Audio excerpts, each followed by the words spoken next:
positive thing, Marjorie. They're on fire. They're doing a great job. 3 members. Giannis Johnson, Rick Jeffries, and Janelle King. 3 people are all pit bulls fighting for honesty, transparency, and victory. They're fighting. Are they here? Where are they? Right there. Where are they? Where are they? Thank you. What a job. Thank you.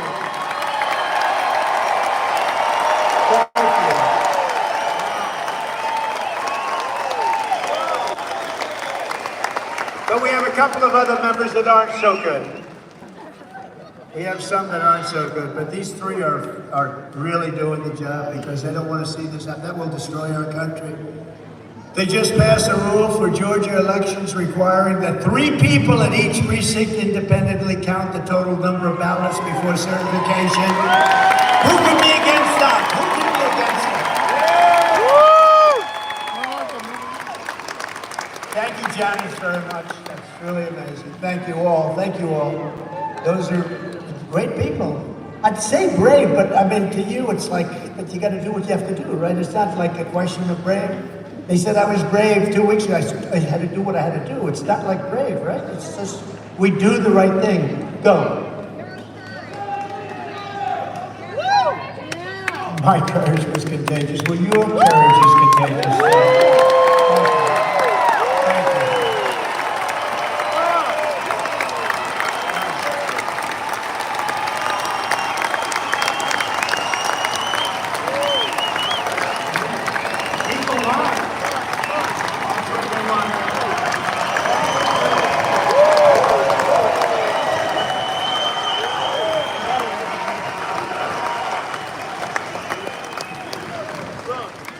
That's great.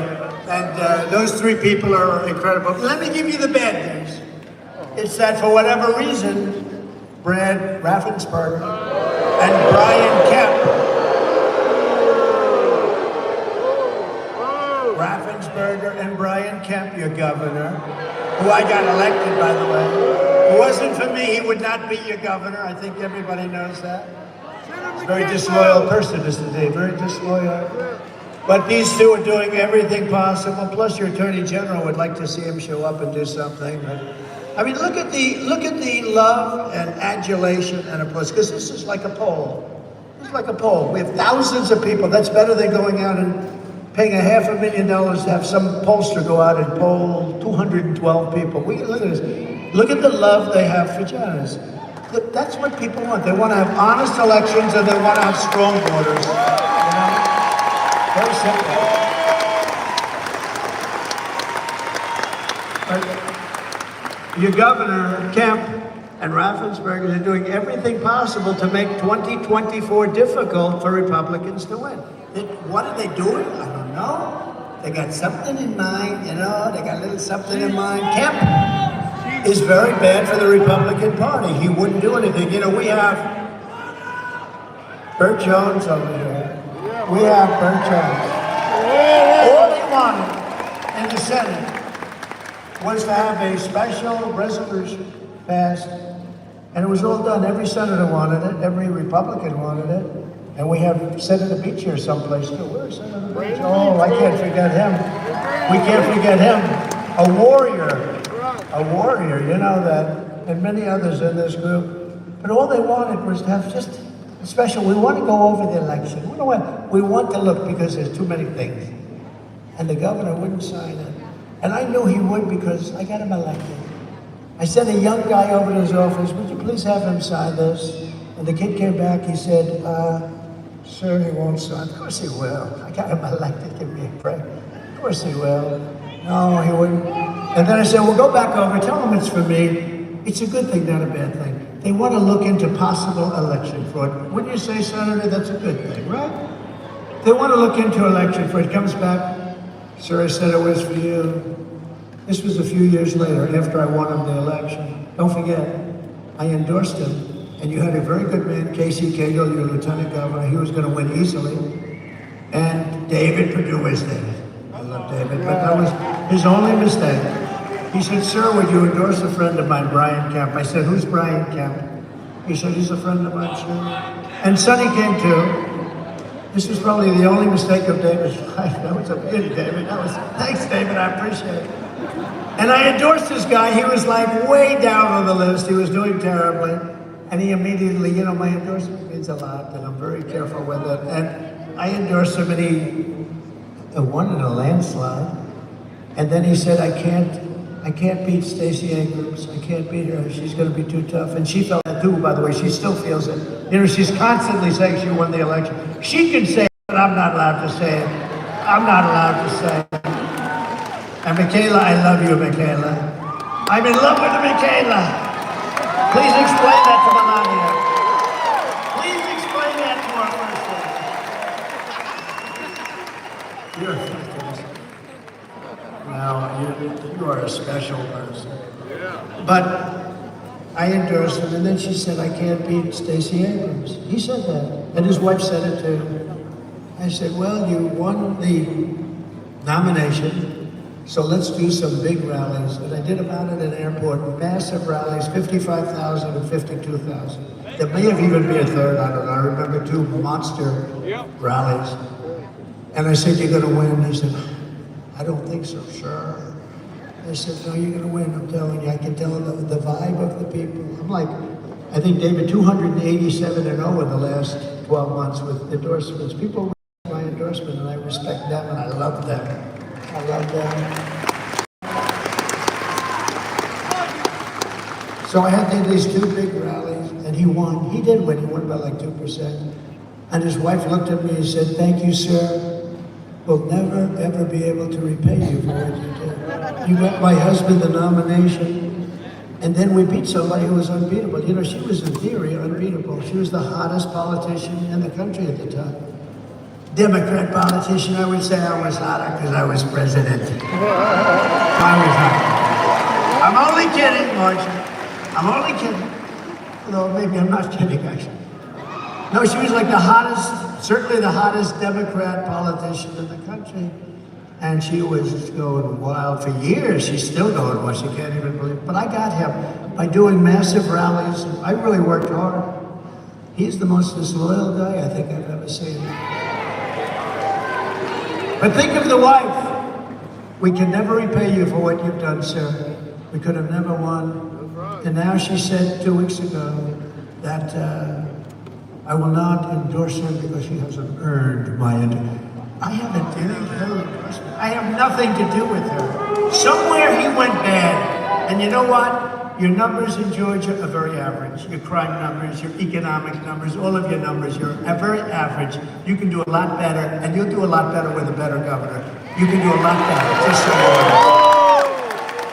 But I don't want her endorsement, I don't want his endorsement. I just want them to do their job for Georgia, and you know what? He's the governor. He ought to support his Republican Party, because if he doesn't have his Republican Party, I could tell you where he came from, and it wasn't good. And you have a great leader of the Republican Party right here. Stand up. He has done an unbelievable job. And he has to work like hell with a governor that doesn't help him. And Raffensperger ought to make sure that the vote is honest. And they don't want the vote to be honest. In my opinion, they want us to lose. That's actually my opinion.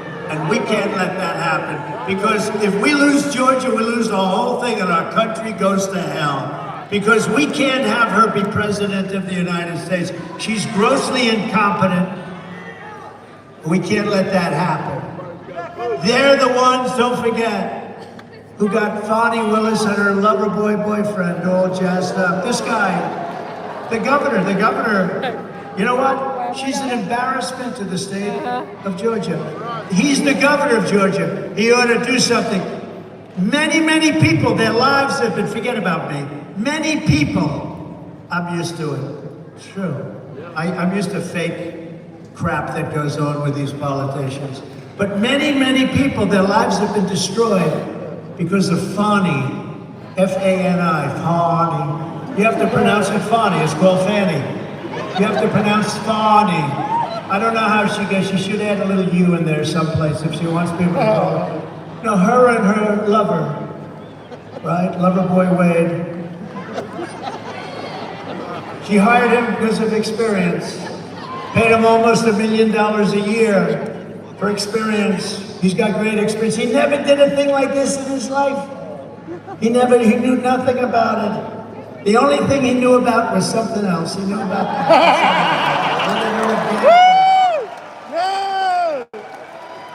Do you know him? Have you ever met him? Yeah, a couple of times. You ever see the phone records, phone calls being made at 3 o'clock in the morning, like every single night, phone call from her house? And he said, no, not well, I don't know, well, no. And this governor, I assume, I don't know, he could straighten it out because his state has become a laughingstock over it. And you know what, I love this state. I won this state twice, in my opinion. Once I won, and I did much better the second time. And Bert knows it, and Beach knows it, and everybody else knows it. He could have ended the travesty with a phone call because I did nothing wrong, and neither did all of those good people that are being persecuted. People in their 80s, they signed something, you know, because they see what's going on. I guarantee if I took a vote of this audience, if I said, what do you think? I won't do that. You know, they'll come and indict you if you say that, right? Now they can say it, Stacey Abrams can say that she won the election, is fine. But if we say we won the election, and we did, that's not fine. We can't. Hillary Clinton is still complaining about the election, even though she called me up that night and conceded. But Hillary Clinton is constantly complaining about it. Nothing happens to her. We have two sides of justice, and we can't do it anymore. We have to get back to making America great again. We don't have time for this nonsense.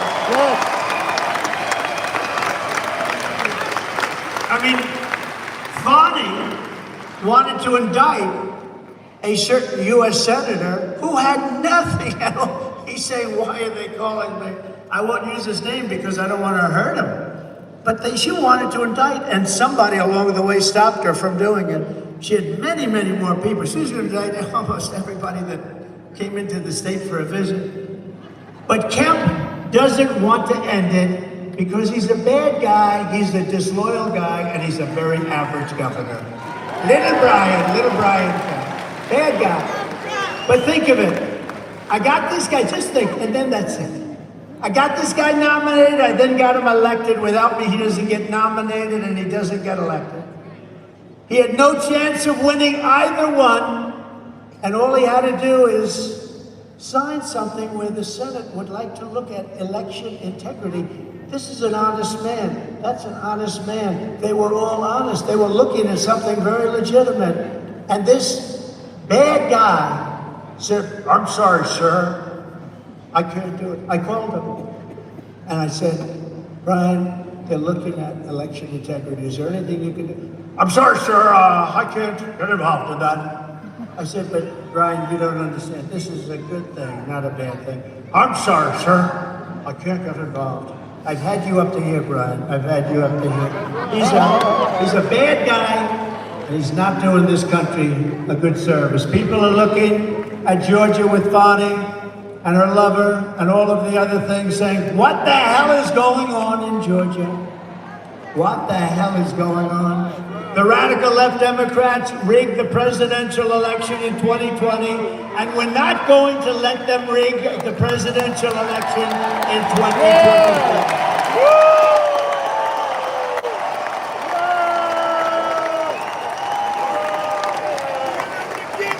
Every time the radical left Democrats, Marxists, communist fascists indict me, I consider it a great badge of honor. I do. Thank you. Because I'm being indicted for you. You know, my father and mother are looking down. They were great people. They're saying, my son got indicted like 4 times. Al Capone didn't get indicted 4 times. He would kill you if he didn't like your look. If you looked at him in the slightly, that's a nice shirt. Scarface, Al Capone, the most evil man. He didn't get indicted like Trump. I got indicted for what? I'm protesting an election that was rigged. This guy didn't get indicted. My father would say, but Alphonse Capone didn't get indicted. He killed hundreds of people if he took you out for dinner, even you, see you two guys, would you stand up with a MAGA black, please? Stand up, please. Look at these two guys. Who the hell is going to Who's going to make MAGA black? MAGA black. I like them better than you, Bruce. Now, those are two tough cookies. But if Alphonse Capone didn't like you because you insulted him slightly at dinner, that was the end of you fellas, I have to tell you. And he didn't get like me. Think of it. How crazy is the world? And thank you for being here. You're good looking guys. Better looking than Bruce, I'll tell you right now. Why don't you stand up? Never forget, thank you. But never forget, our enemies want to take away my freedom because I will never let them take away your freedom. They want to silence me because I will never let them silence you, and in the end, they're not after me, they're after you. I just happen to be standing in their way. So I want to introduce a few warriors, if I could, please, and they're incredible people. They really are. You know, every night I do this where I get in trouble because I'm always leaving somebody out. I'm leaving a congressman out, I'm leaving a guy. It's brutal. So I end up going on the internet and thanking him, and I love him and all the stuff, or her. But you know, it's always tricky, but I know these are people that are here, and I want to just thank them for joining us. Your great Lieutenant Governor, who's really great, Burt Jones.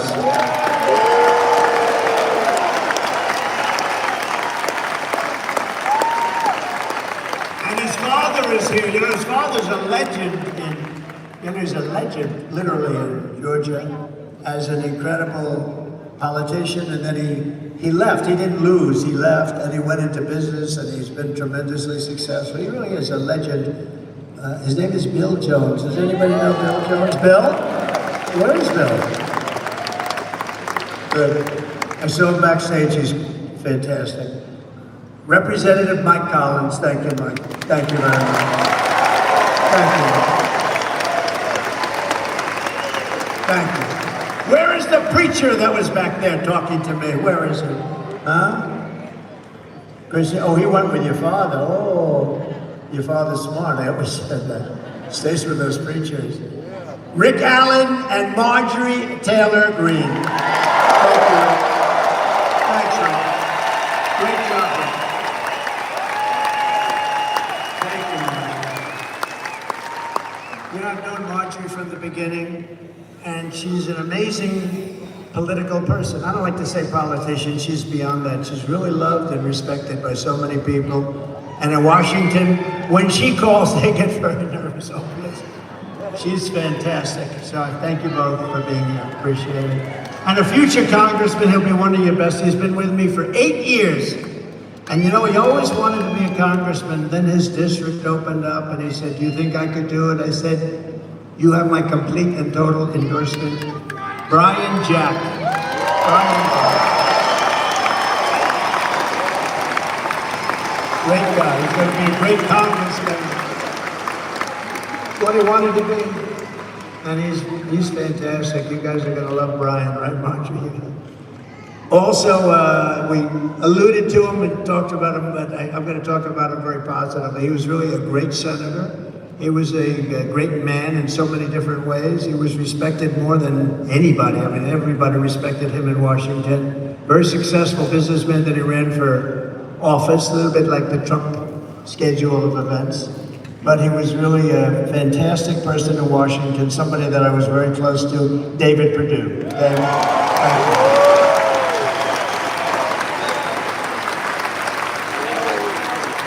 Doug Collins, will you stand up? Come on. How good was this guy?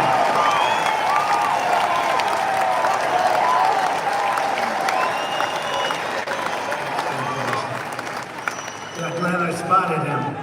I would have been in big trouble if I didn't mention him out loud. You know, they give me a few names. Who the hell writes these lists out?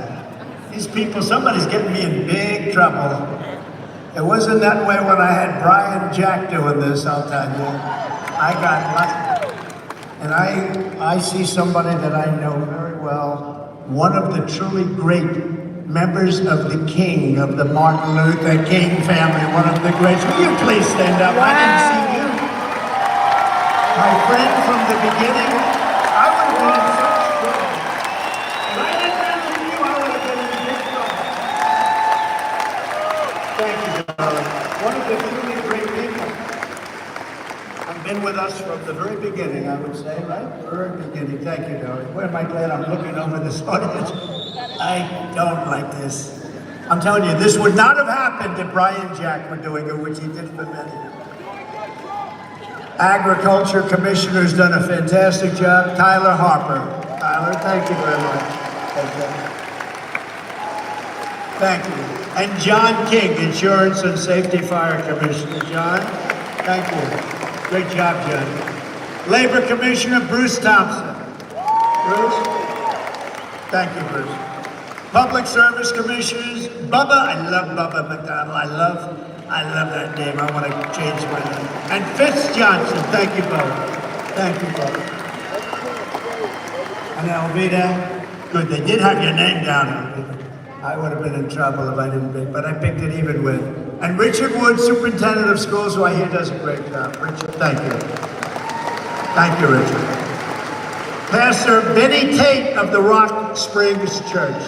Benny, thank you. Bernie Carrick. Does anybody know Bernie Carrick? Where's Bernie? Stand up, Bernie. He's the cleanest man in this room. You know that. Bernie's a great guy. He was a great commissioner in New York. He's a fantastic man. A well-known local artist with a beautiful painting, Art Lanta. Where is Art? Oh, wow.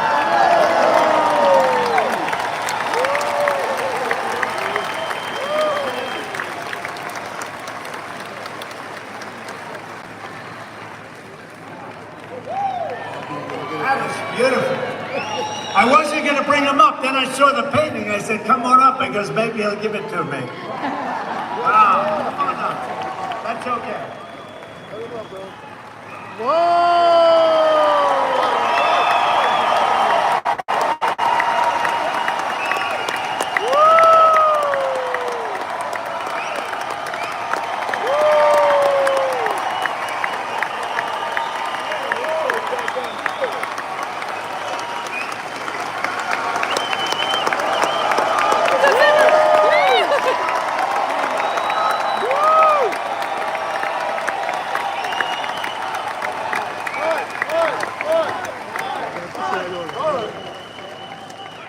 Không lẽ là chạy xe vô đây.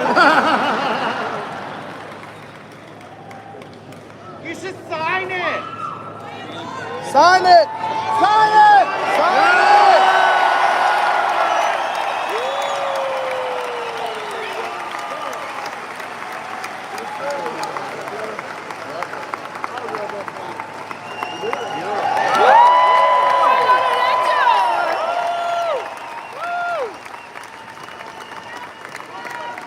Good.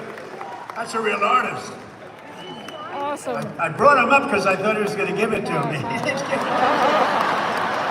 He Yeah. just got me to sign it. I got nothing out of that. Hey, Michaela, I know you spoke. Just come up for a second. Come on. This young woman, I walked into, I don't know what the hell restaurant it was, but I walked into this restaurant. And we do it very quietly. We don't announce it. That's for security reasons over there. I walked in. She's behind the counter, and she didn't know I was coming. And she goes, "It's President Trump." She looks at me. "It's President Trump. You saved my college." And I said, "How the hell do you know that?" She said, "You are. This one is so smart, so sharp." She grabbed me. She gave me a kiss. I said, "I think I'm never going back home to the First Lady." See, now, for the average politician, that's death. For me, I don't care.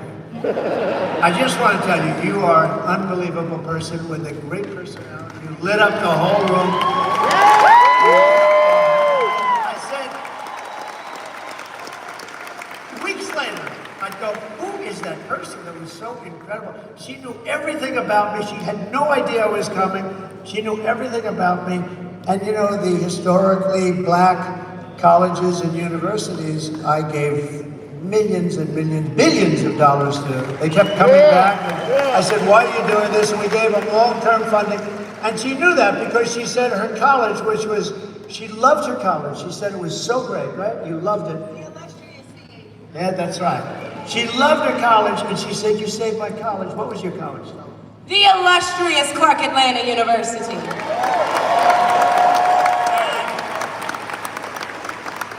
And it was so impressive, and I felt so good because she really did. She really said, I said, did you like the college? She said, no, I loved that school. I loved that college. And that's what it's all about. But you are an incredible person. I think you have a tremendous future. I really do. And I'll do whatever I can to help you.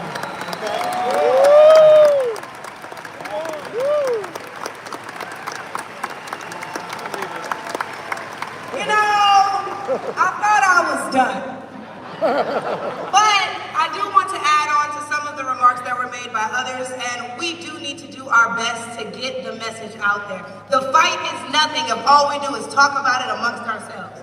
So with that being said, since you said you'd help me, shameless plug, if y'all need anybody to knock doors, make phone calls, wave signs, get people out to the polls, call me at Conserve the Culture. Because not only do I mobilize the HBCU students so that they may get this message, but I'm the best person when it comes to Black engagement in the Black community. And nobody needs this message more than my folks. So if y'all care for real,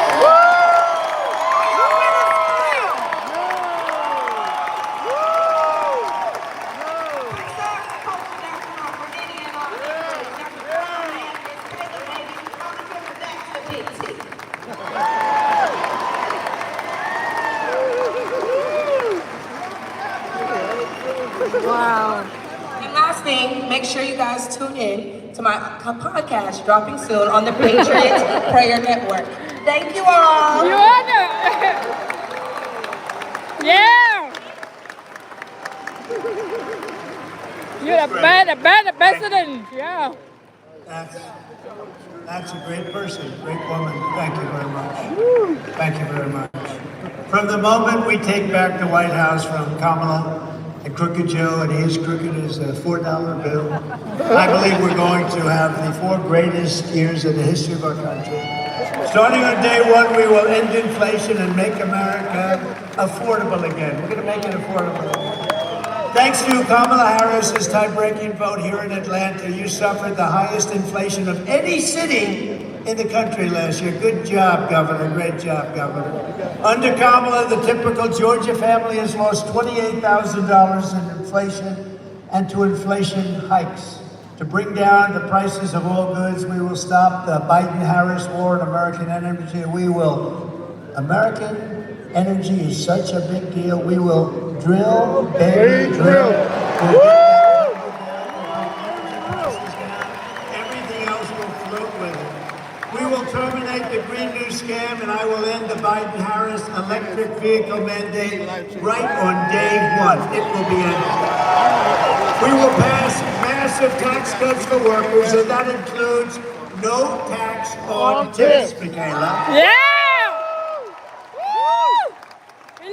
To further protect Georgia workers, I will revoke China's most favored nation trade status. I will pass the Trump Reciprocal Trade Act. If China or any other country makes us pay a 100 or 200% tariff, we will make them pay a reciprocal tariff of 100 or 200% right back. You heard us, we heard you. It's an eye for an eye. Taking a fortune, and they'll stop doing it before I even arrive at the Oval Office shortly after we win the presidency. I will have the horrible war between Russia and Ukraine settled, and I will prevent, and I'm the only one that's going to do it, 100% will prevent World War III, which is very close to happening. I will restore peace through strength, and in my next term, we will build a great Iron Dome missile defense shield over our country. I don't like none other, like nobody has ever seen before, and it will all be made in the USA, and much of it will be made in the great state of Georgia. And I will not cut 1 cent from Social Security or Medicare. I kept that promise 4 years ago, and I will keep it again. And seniors will not pay taxes on Social Security. Yeah.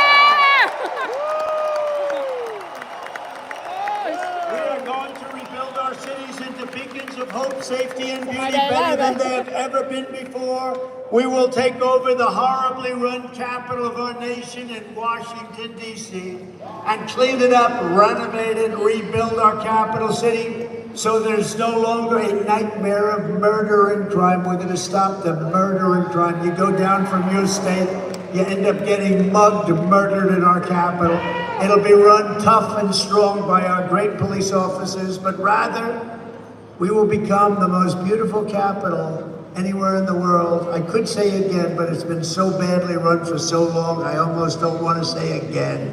On day one, I will sign a new executive order to cut federal funding for any school pushing critical race theory, transgender insanity, and other inappropriate racial, sexual, or political content onto the shoulders of our children. And I will not give one penny to any school that has a vaccine mandate or a mask mandate.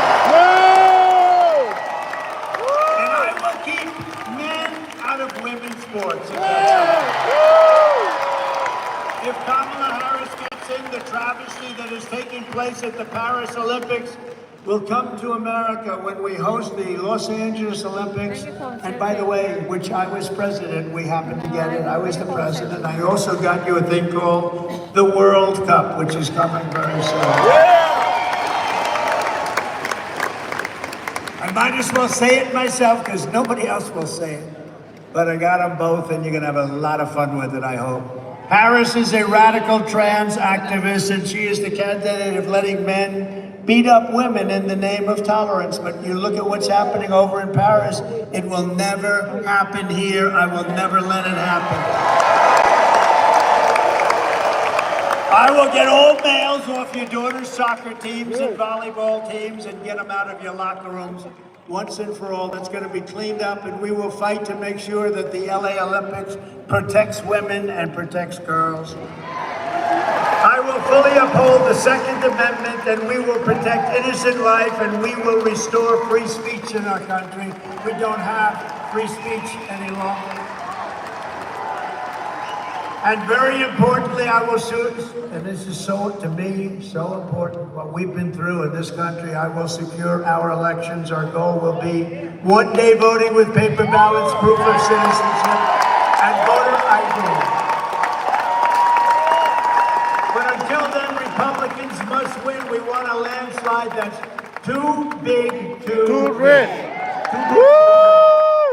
If you want to save America, get your friends, get your family, get everyone you know and vote. Vote early, vote absentee, vote on election day, do whatever you want, but you have to vote. And if you want to help us ensure election integrity, please sign up, protectthevote.com, protectthevote.com.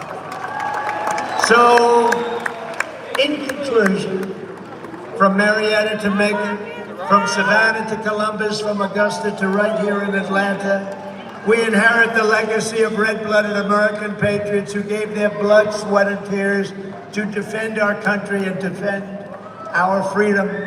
We stand on the shoulders of American heroes who crossed the ocean, settled the continent, tamed the wilderness, laid down the railroads, raised up those great, big, beautiful skyscrapers, won 2 world wars, defeated fascism and communism, and made America into the single greatest nation in the history of the world. But now, we are a nation in decline.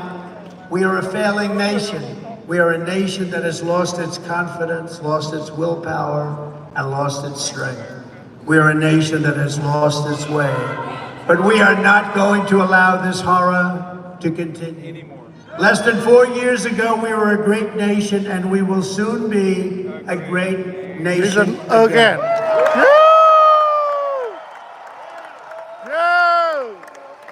With our leadership, every disaster Kamala Harris and Joe Biden have created can be fixed, and it will be fixed very quickly. Every problem can be solved, and every wrong can be rectified. By this time next year, America's borders will be strong, sealed, and secure. Inflation will be in full retreat. Our economy will be roaring back. It's gonna be roaring back. Optimism will be surging. The American dream will be thriving again for citizens of every race, religion, color, and create law and justice will reign all throughout our land. Freedom will be restored. The flame of liberty will be burning bright. Joe Biden and Kamala Harris, the worst administration in the history of our country, will be a fading memory of the past. And our great silent majority, including the once forgotten men and women of our country, will be the one shaping America's magnificent future when I am the 47th President of the United States.